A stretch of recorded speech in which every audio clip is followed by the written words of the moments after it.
Bonjour Emmanuel Ducrot. Bonjour Dimitri, bonjour à tous. Encore une menace de grève à la SNCF. Alors cette fois, elle pèse sur le pont du 8 mai. Le syndicat Sudrail a appelé contrôleurs et conducteurs à débrayer pour dénoncer leurs conditions de travail. Sudrail, c'est le 3e syndicat en importance à la SNCF. Il appelle les cheminots roulants à cesser le travail entre le 7 et le 11 mai, espérant rendre difficile autant les départs que les retours de ce pont. La raison, selon le syndicat, des plannings mal gérés qui changent du jour au lendemain et une revendication financière. Sud réclame une augmentation de 100 € par mois de prime de travail. C'est un petit peu gonflé, on peut se dire. Alors, je vais passer sur les questions de planning. Un souci qui devrait se régler au sein de chaque établissement de la SNCF et qui ne devrait jamais, au grand jamais, affecter le public. C'est le prétexte le plus tiré par les cheveux pour faire grève qu'on puisse imaginer. Je vais aussi passer sur le fait que faire grève pour réclamer une prime de travail dans une entreprise qui, depuis sa création en 1947, n'a pas passé une année sans grève, c'est croquignolet. C'est en fait indécent.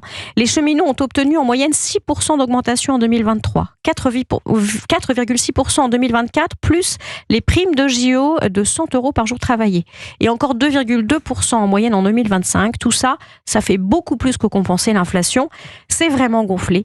D'autant que les autres syndicats soulignent le dialogue social en vigueur à la SNCF qui est de bonne qualité. C'est quoi le vrai sens de cette grève selon vous ? Bien, le patron de la SNCF, Jean-Pierre Farandou, arrive au terme de son mandat. Il sera remplacé dans le courant du printemps.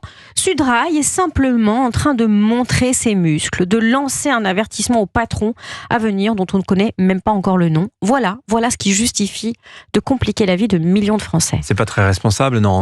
Non, la SNCF dit avoir bon espoir d'éviter la grève par le dialogue social.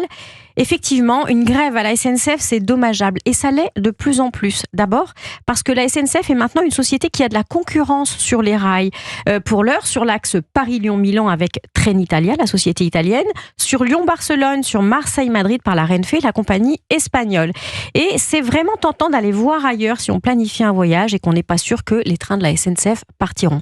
Et puis, il y a aussi une vraie concurrence qui reste, celle de l'avion. La bonne volonté d'éviter les émissions de carbone a ses limites. Si le principal pourvoyeur de voyages décarbonés en France n'est pas fiable, eh bien les voyageurs font autrement. Ils font sans lui. Et ces grèves à répétition, elles ont des dégâts aussi qui se voient un peu moins.